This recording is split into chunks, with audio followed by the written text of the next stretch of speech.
Good morning, everyone. Thanks for joining us. I'm Dr. Allison Arwady, Commissioner at the Chicago Department of Public Health, and this is your opportunity to give us questions about COVID-19. We have a special guest today.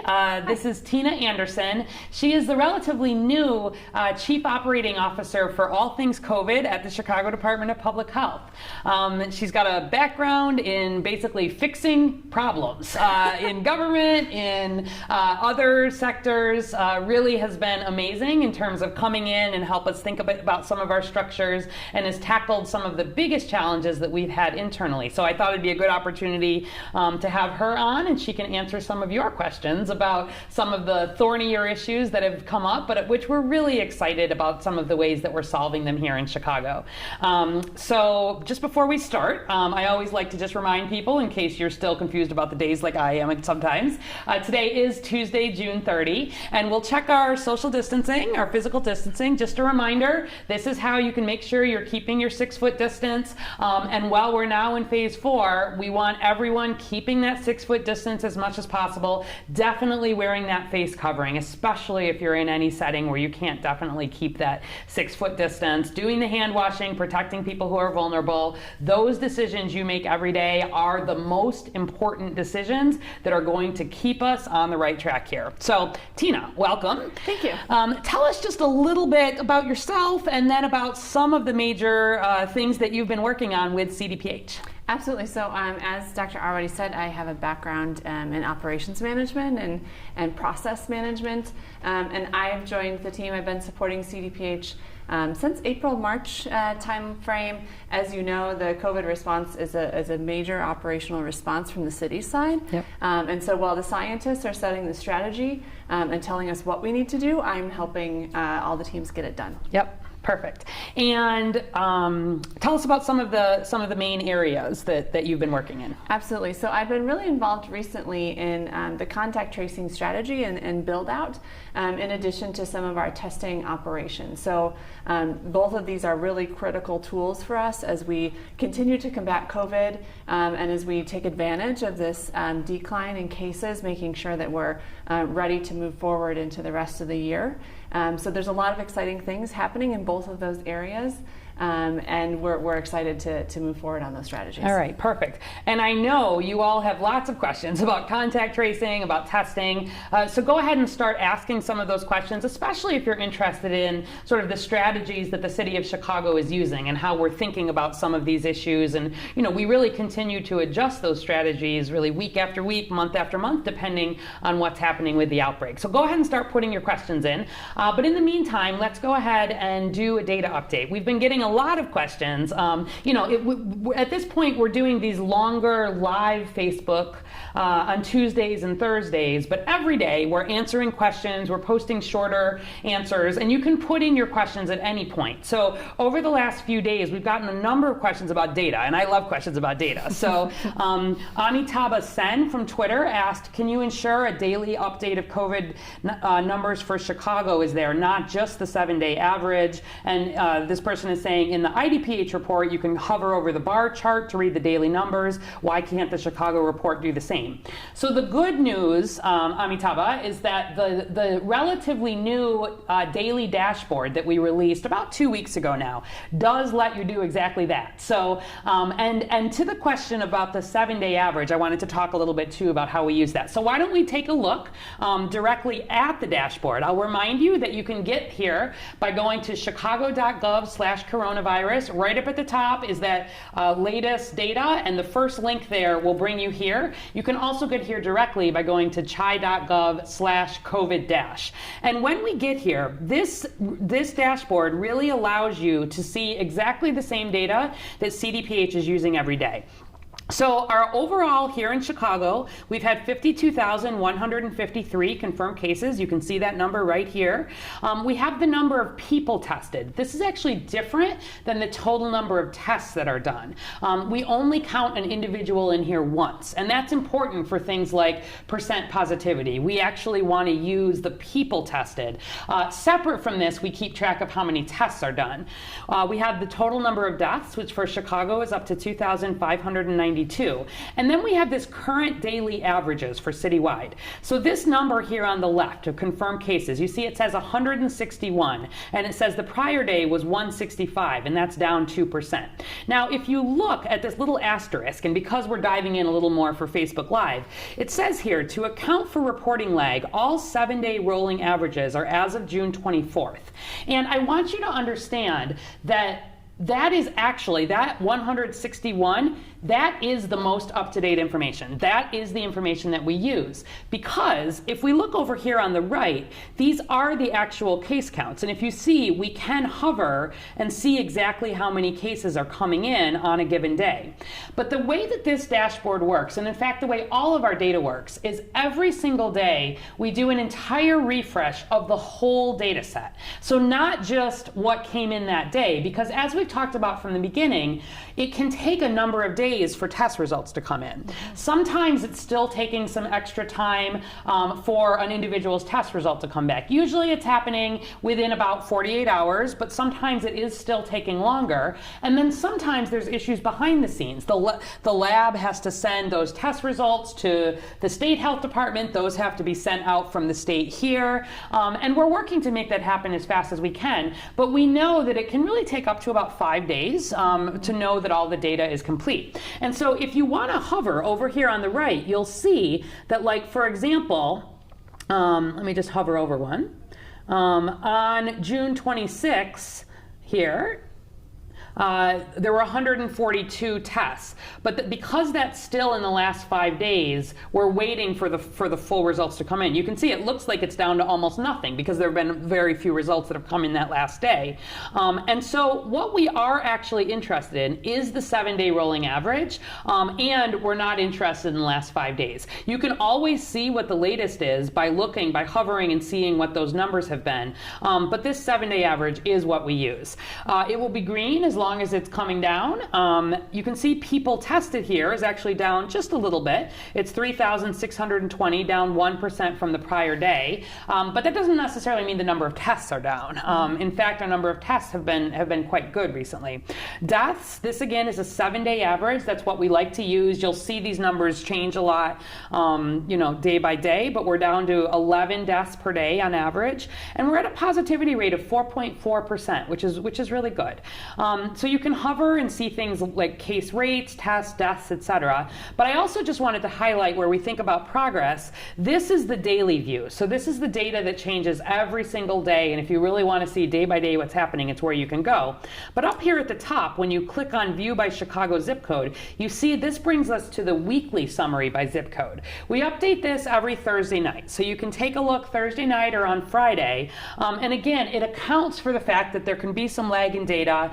This is the data that we're using to really make decisions. And so you can again hover, and really I encourage you to interact here and see that for the week ending June 20, we were at a 4.4% positivity rate. That was the total. You can see that's come down fairly nicely. But then this is also where we're looking at things like by zip code level, what, for example, the percent positivity is. So I click here and I see for that week, these areas were where our highest percent positivity is down to 10.5%, which is really good considering we were at 15% for our highest community area a week ago, 20% the week below that. But it does let us know that these areas with the higher percent positivity or where we're seeing increase in cases are some of where we want to push extra resources, whether that's testing resources, outreach resources, case investigation resources. This is what we use. So I encourage you again to check out the dashboard. That is the most up-to-date information. And broadly over the last week,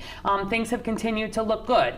They've been largely flat, but staying below that 5% positivity. We've seen our case count sort of in that relatively good range. And we're keeping a close eye on things. The main thing we don't want to see, of course, would be increases or significant increases. All right, so we can stop looking at data now and come back to some more conversation. So first, looking at this data, I know you look at this and your team looks at this. Absolutely. Tell us a little bit about how we use some of this data in some of the work that you're doing. Absolutely. So we're working right now to develop develop a system that's very responsive to the data on a hyper-local level. So as we know in the city of Chicago, COVID hasn't been evenly distributed. There's been certain neighborhoods that have had a higher burden of it than others. And so we're looking at what tools we have to be able to be responsive to that. And one that we're really excited about is our mobile testing sites. So we, as you know, have set up some testing sites that are static. They stay in the same place. In some of the areas where COVID kind of we had high percent positivities in the past couple weeks. But now we're launching these mobile testing sites, and these will be able to pop up in a location, whether that's a church parking lot or a grocery store parking lot, where we can serve a community for kind of a quick testing opportunity. We've had some great partners that we're working with to lend us their locations and help us facilitate the outreach for that. And this is really critical for us because as we watch the numbers move and go up and down, we want to continually be responding to the areas that have the highest burden of the disease. So that's one that we're really excited about, and we rolled out last week and are rolling out more broadly in the next couple of weeks. Perfect. And where do people find information about this or learn about these? Absolutely. So if you go to the chicago.gov/coronavirus website, there is some information there on where our testing sites are. We update that on a weekly basis so that we can say ahead of time where these sites are going to be. You can plan around your schedule and make time to go get tested. Especially if you've been feeling some of the symptoms that we talk about, we highly encourage folks to go out and find out what's going on, make sure you're protecting your family. Yep. If you've got symptoms, if you've had some sort of high-risk exposure, any other reason, particularly in those parts of the city where we're still seeing more COVID, we want to make sure that testing is happening. So, all right, great. Let's see. So we've got a number of contact tracing questions here. Maybe we'll start out just with a basic one here. And this is a good question. What is the difference between case investigation and contact tracing? That's a great question. So there's a couple different steps that public health is taking to be able to understand for someone who has tested positive for COVID, who might have been exposed. So the case investigation is actually the interview of that person who has tested positive. It's a consultation to understand if they're connected to medical care, what kind of symptoms they're experiencing, give them some guidance on how to keep themselves and their family safe as they go throughout the duration of their disease and into recovery. That is the first conversation that we have. It's a really important conversation because in that conversation, we are asking the person who has tested positive to share with us who in their family or community might have been exposed, so that then the contact tracers, which is the second step, can reach out and give those individuals guidance on how to protect themselves and their family. Because of the way that COVID works, it's moving very quickly, but that second person who was in contact might not have had a positive test yet. And so that's the critical point where we have this opportunity to contain the spread and be able to support folks in being able to stay home, just to maintain all the protocols that we're asking individuals to prevent transmission of that disease. All right, great. Let's see, lots of questions, that's good. Bridget McCarthy from Facebook, can you provide an update on Chicago's contact tracing program? Absolutely, so we're really excited to provide an update on this. As you know, we announced a request for proposals at the end of May, and we had some really great teams that applied and different institutions that applied, and we had the ability to announce the winner of that RFP today. There's a team that's really heavily invested in Chicago communities that's led by the Chicago Cook Workforce Partnership. They have team members that include City Colleges of Chicago, NORC from the University of Chicago, the University of Illinois at Chicago School of Public Health, and Mount Sinai Urban Health Institute. This team is going to be the one that is partnering with us to build out contact tracing in Chicago. We're really excited about this opportunity, not only because it gives us an expansion of this critical contact tracing tool, but also because it's going to be an investment in the public health workforce in the city of Chicago. We're going to be working through how do we help communities be healthy, not only with COVID, but building up capacity within community-based organizations to keep their communities healthy. And in addition, we're working on trying to recruit these contact tracers from high hardship neighborhoods. One of the things that we know about COVID and about health in general, is that structural inequities play a big role into how healthy people are, and that includes their economic opportunities. So we're really excited to partner with these groups to be able to hire folks from Chicago's neighborhoods, to be able to give them economic opportunity, training in public health, and in turn have those folks be able to help our communities be healthier. So what's happening next? There's going to be additional partnerships, is my understanding. Yep. Explain to folks what some of that is about. We've been getting a fair bit of questions about, in general, this approach, because it is a little different than I think a lot of other cities and a lot of other states have taken to contact tracing. Absolutely. If you look at some other states that are doing contact tracing, oftentimes they're just hiring one large group that's supplying the contact tracers, and they're kind of turnkey and starting to call I've been people. getting lots of emails from like call centers, for example, around the country who say, I can solve your contact tracing problems. I have people sitting by the phone ready to call. Please hire us. Absolutely, yeah. And so in Chicago, understanding both the health inequity situation that we have in Chicago, but also that there's an element of trust in some of this work. So when someone calls a contact and is talking to them about their health, it's helpful if there's the sense and the reality that the person who's calling you understands where you're coming from, understands where you live. So since we've selected this team to lead this effort, they are going to be working on putting out an additional opportunity for community-based organizations to apply and be a part of this work. The community-based organizations are the closest to the neighborhood workforces. They know who is best positioned to take on this role, and so we'll be asking for additional community groups to be involved. Yeah, and some of the idea of this, again, it's really a different way to think about contact tracing, and it's something that CDPH, going all the way back to pretty early in the outbreak, had suggested sort of to the federal government, to anyone who was interested in terms of how we were really thinking about contact tracing. We really want, first of all, we want to give that economic opportunity in the areas where it is most needed, but we're really trying to think sort of creatively beyond contact tracing and even beyond COVID.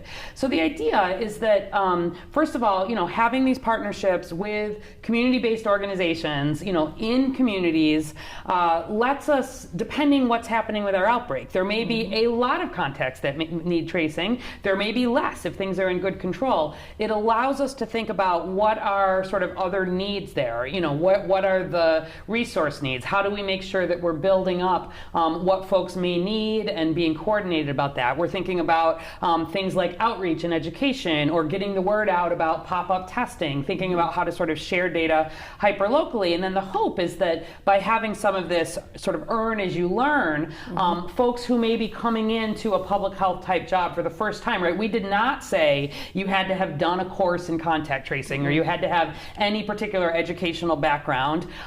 We basically said, we'll hire and train you. But then in addition to how to do contact tracing, this thought of being able to get some additional skills that will hopefully allow people to transition over time into like community health workers or other sort of public health related jobs. We're really trying to think of this as something that can be part of the whole public health infrastructure, ideally in a way that really outlasts COVID.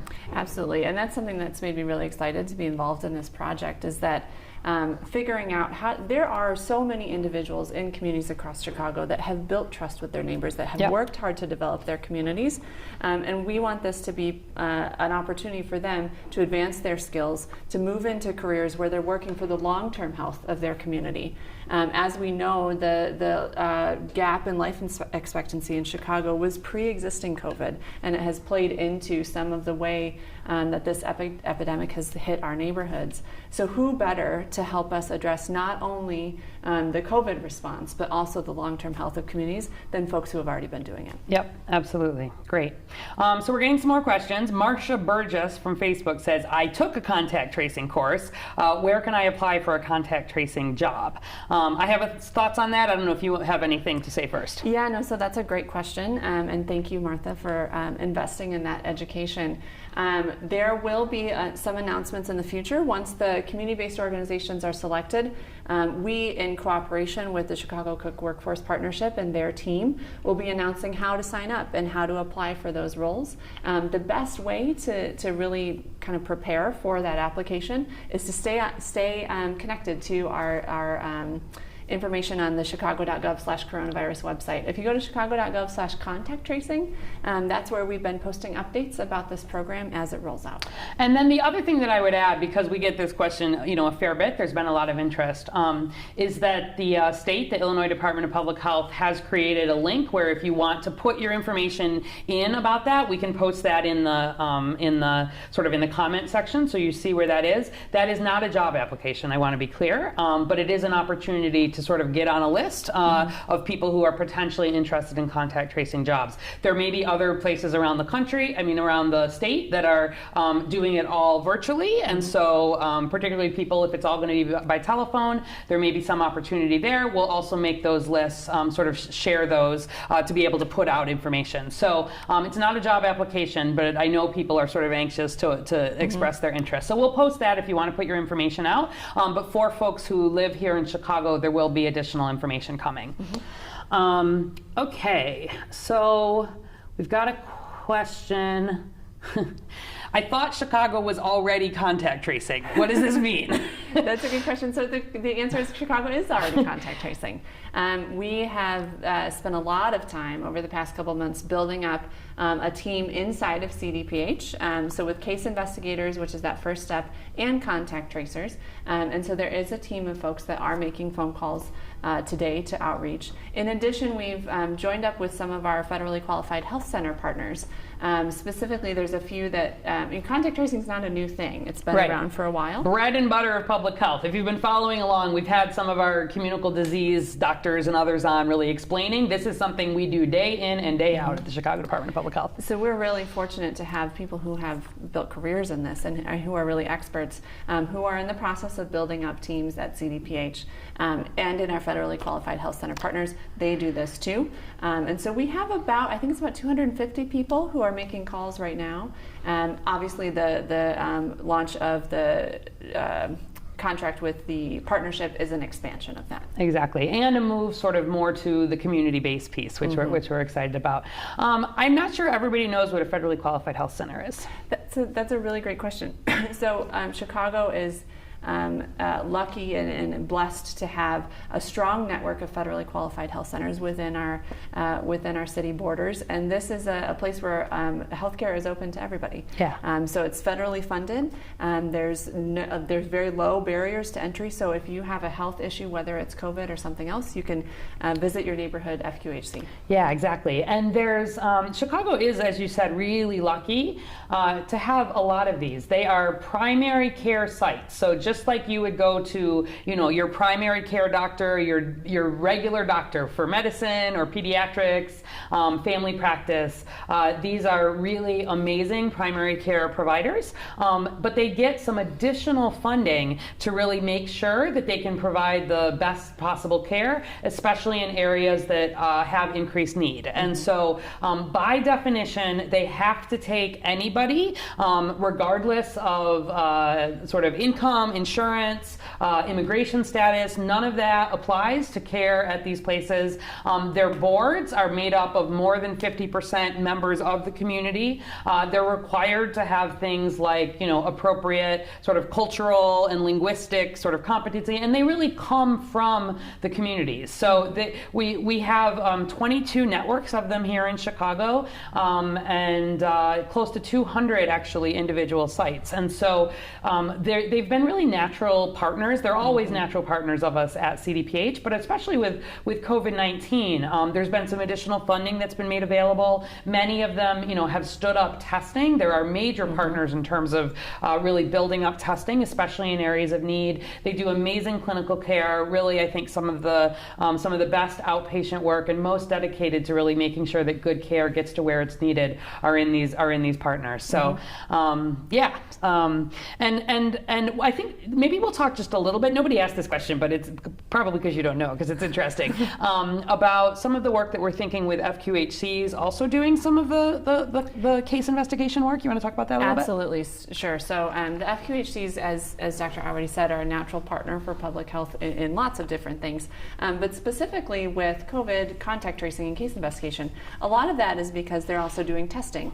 And so when you go into this clinical setting and you get a test, you'll go home, and when the test result comes back, someone from that clinical provider will call you.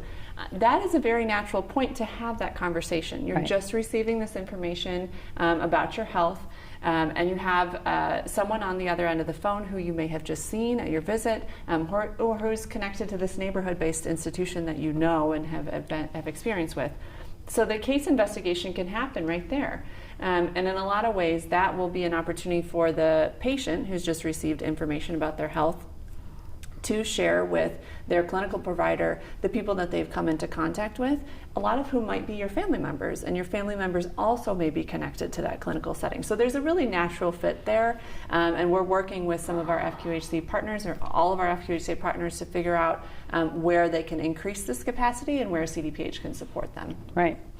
Okay, Andrew Peterson on Facebook is asking, is the current contact tracing program being run by CDPH, he says CDPH, IDPH, CDC, going to be a permanent thing? We are utilizing dozens to hundreds of city employees from all different agencies to do this work. Yeah, no, that's a great question. So that is true. We have been using employees from different city agencies, especially during the time where we were in shelter in place. That's right.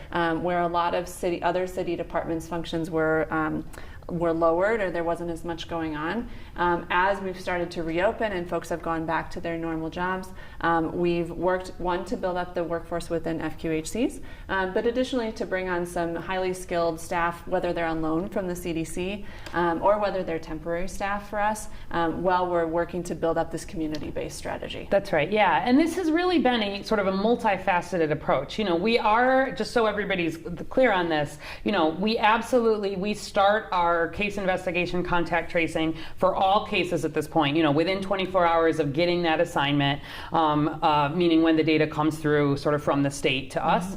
But there's been a real shift, right? Initially, especially when we were having so many cases, we were having to really pull from all different places, and it was a real effort. And you were involved in this in terms of how do you train people who have never previously worked in public health to do some of this contact tracing work.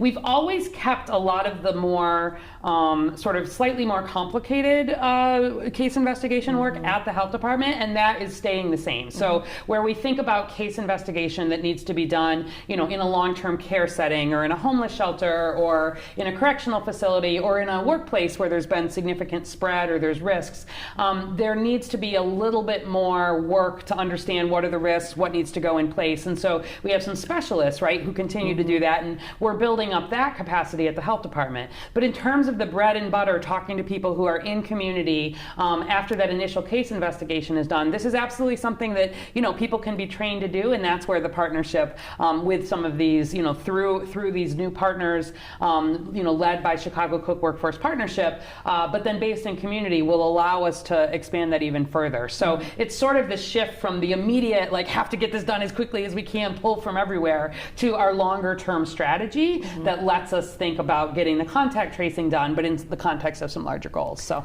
that's a really good point. And I think when we were a couple months ago, where we had hundreds of new cases every day, we were really in the high priority areas, and that's where our congregate setting teams, as Dr. already mentioned, we're focused on these places where a lot of people live, or they interact with each other in very close quarters.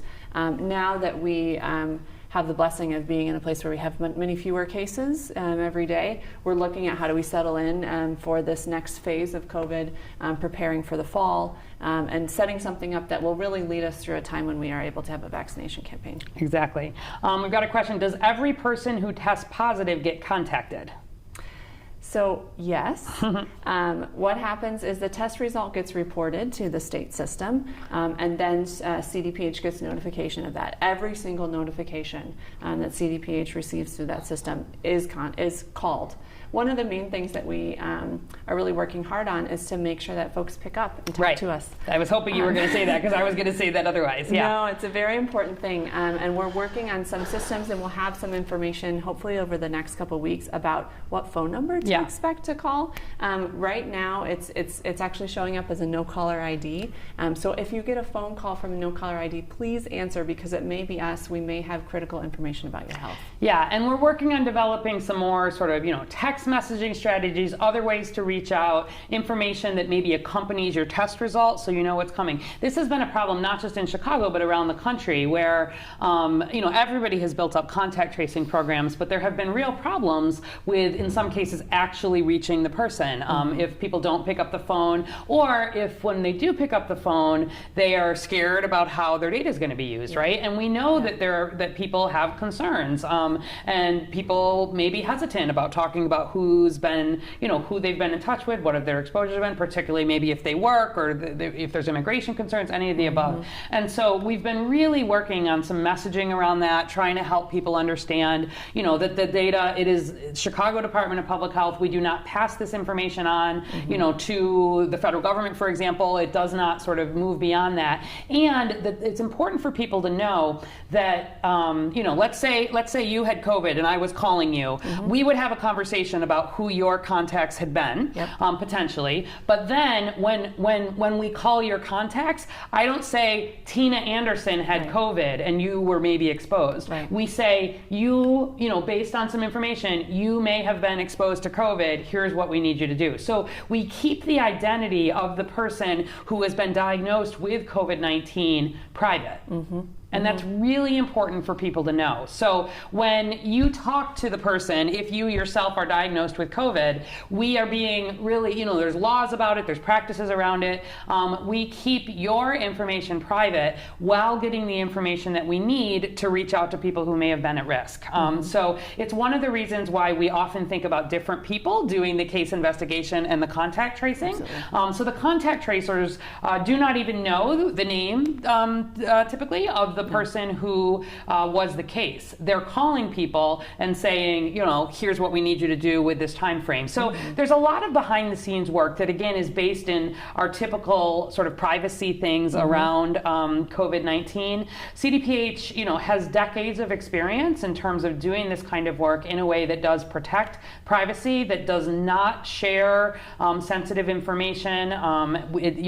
People worry, I think, the word's going to get out. But it doesn't, and we really, helping people understand that. I think that the information is kept secure. It does not move on. These organizations that we're working in will all be in the data system that is CDPH's data system. So that is where that information is going to live, and we're working really hard to make sure all the security is around it. But when we send information to the CDC, for example, that does not have any names attached to it or dates of birth or anything like that. It's more statistics and numbers level, and that's really on purpose, where we think about kind of a need to know in terms of details there. So absolutely. All right. Somebody was paying good attention. What is economic hardship? So that has to do, do you want to start and then I can chime in? And I think remind people maybe who weren't listening as closely probably why that person asked the question. Absolutely. So thank you for paying such close attention. So we talked a few minutes ago about how the folks that we want to bring on board to be employees that are doing contact tracing, we are prioritizing neighborhoods that have high economic hardship.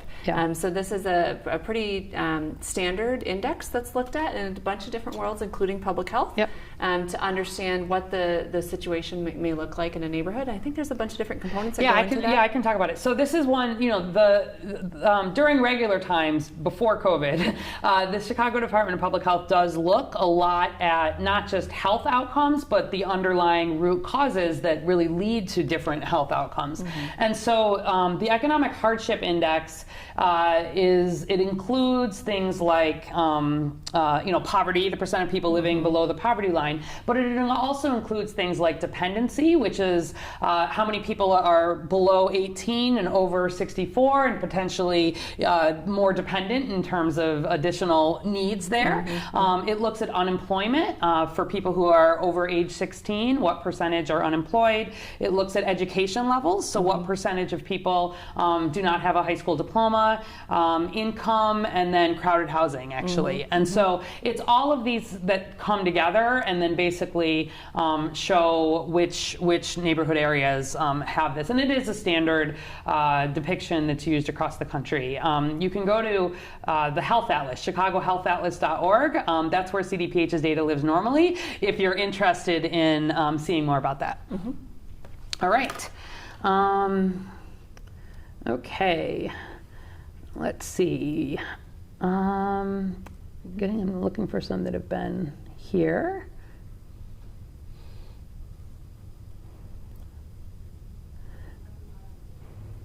So, a lot of questions. I'm deciding. Okay, Christopher Dork on Facebook says, thinking ahead toward Labor Day, what will school look like in Chicago? And this is a question that we certainly have been thinking a lot about, and I'll tell you right now that I do not have the answer to that question yet.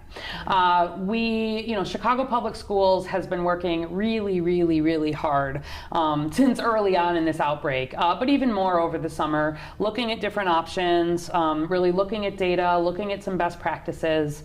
We are very hopeful that school will be able to be open in some way, shape, or form here in Chicago. That said, a lot of that depends on what our outbreak looks like locally here. We're in stage 4. In that stage, that is the stage that if things stay in, the reasonably good control that they are now, that is the stage where K through 12 schools are allowed to be open. Ensuring that we keep that in place is a big part of it. And so one of the things that I'm, most interested in watching really over this next month, of course, is what happens with our data. And some of that is about the outbreak broadly, but also it's because that's when some of these decisions about school are going to be made. We know that kids, of course, get lots of things from school. So not just academic, but social and emotional learning. They get support. There's even physical things, food, or other needs that are met.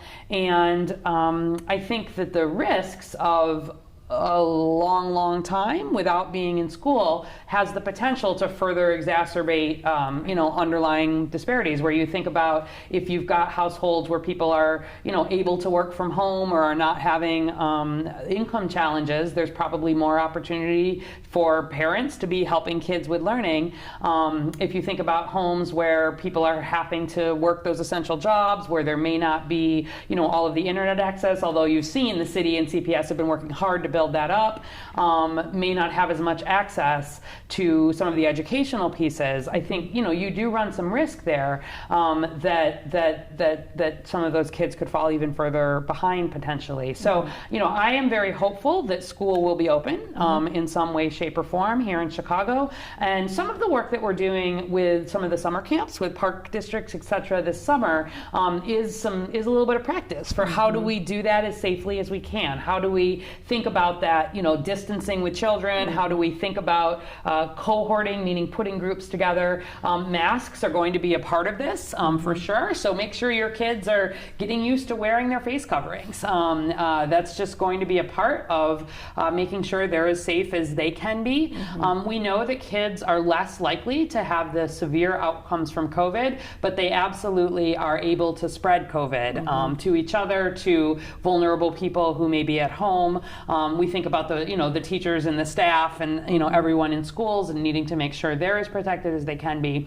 So it's a big question, but it's one that we are very hopeful that we will be in a setting in our outbreak, in a time in our outbreak, that we will be able to make that decision. So thinking ahead toward Labor Day for me is mostly about thinking about what does our data look like, and what can we do to make sure that if we make this decision to move ahead, it can be as safe as possible. I don't know if you want to add anything else to that. I just think that there's so much that we can all do as individuals and as neighborhoods and communities to support that. So that it's the things we always talk about: washing your hands, maintaining social distancing, wearing the mask. I think on top of that, just some of the things we've talked about today, if you do feel a little sick, if you think you have some of those symptoms, go get tested. We know sometimes it can take a little bit of time out of your day, but it will give you that critical piece of information that will allow you to protect your family and protect your community. Yeah, and it is the law. Remember, the very first public health order that I signed that we put in place for COVID-19 here in Chicago, even before shelter in place, was the requirement that anyone who is feeling sick, even a little bit sick, must stay home. I don't care how essential your work is. You can go get a test, you can go seek medical care, but besides that, we need you home, assuming that you have COVID, unless proven otherwise. Isolating, being as careful as you can not to spread within your household while you wait for those test results. But I do not want you out and about at all if you're feeling sick until you've had a test result. If you're feeling sick, even if you've had that test result, right, it can take some time for that test result to turn positive. So if you're feeling sick in Chicago now and always, I don't want you out at all. And that's I think a critical thing, because we all want to get through this in the best way possible, and it's those little individual choices that are really going to add up. Absolutely. All right, Maggie K9 on Facebook is asking, actually she's got a few questions, but we're going to take the last one. In the case of a positive test result or in lieu of testing, can you please remind us why 14 days is the magic number for quarantining or isolating? So good question, and I like opportunities to help remind people about this because it can be a little confusing. There's a 10-day and a 14-day, and what's the difference? So for someone who has been infected with COVID or is having symptoms from COVID, we want you to get that test, to that last point for sure. But then really the longest that people have been shown to be able to spread COVID is about 9 days from the time that they're feeling better. So we require anyone who has been diagnosed with COVID to isolate for 10 days from when they first started feeling sick, or if they weren't feeling sick, from the date of their positive test. 10 days, and the last 3 days need to be, your fever needs to be resolved, your other symptoms need to be feeling better, you basically need to be feeling fine. So 10 days is the least amount of time that you would need to self-isolate, but if you're still sick at 10 days, you need to continue isolating until it's been 3 days without symptoms. So that's for the person who is sick or who has been diagnosed with COVID. Everybody else, the quarantining of 14 days, that comes from what's called the incubation period of COVID. And the incubation period is the time from when you were exposed to COVID until the time when it can take hold in your body and you can potentially get sick. For most people, that's in the 5 to 7 day range. So, if you had COVID and I was within 6 feet of you without a mask, having close contact, and I got infected, I would not get sick right away. So that's one of the reasons you can't just go and get tested right away immediately if you've just been exposed. In most cases, it takes at least a couple of days, and for most people, it takes 5 to 7 days for the virus to take home, for me to develop symptoms, for a test to potentially be positive. But it can take up to 14 days for that to happen. Excuse me. And so the recommendation is that if you've had a high-risk exposure to someone with COVID, if you live with someone who has been diagnosed with COVID, or you've had that close contact, especially within 6 feet for more than 10 minutes without a mask, we recommend that you self-quarantine for 14 days because that is how long it can take for it to develop. And that's even if you get a test.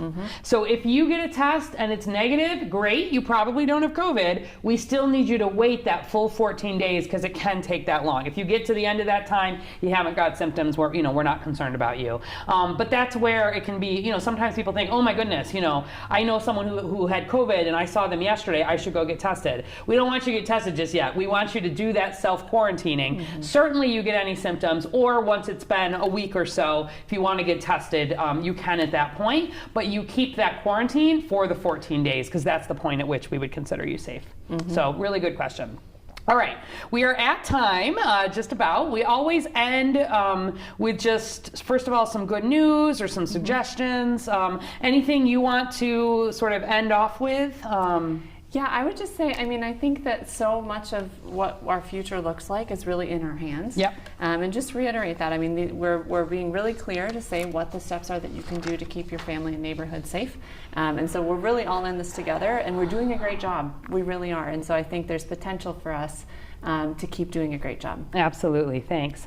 And I would just add, My good news is that has been flat, right? Everybody's good news at this point is that right now things remain in good control in Chicago here. But remember, we're still at moderate high in terms of our level of COVID and our risk broadly. There is still a lot of COVID here in Chicago, and I love when I go out and I see people wearing those face masks, keeping that 6-foot distance. When I hear people tell me they're being really careful about their close interactions, with people who have underlying conditions. If we can all keep doing that, I think we'll be able to keep this in good control. But it's going to be a big question. As we're reopening further, we've seen most places do a really good job in terms of having a lot of those restrictions in place. We are addressing places that have not been doing a good job, and we'll be paying close attention to that. My other piece of just good news, I think, for folks who did not see it, and because it's related to something that came up earlier, the mayor announced last week the launch of Chicago Connected. And that is a new initiative that will be providing up to 4 years of free high-speed internet to approximately 100,000 Chicago public school students who otherwise, do not have internet access, do not have devices. There's some requirements there in terms of being able to show who's eligible, but that's 100,000 more families that will be getting the high-speed internet. I think regardless of what school looks like, it is increasingly just crucial, I think. Sort of a basic need to be able to have that internet access, particularly during a time of COVID. So really excited.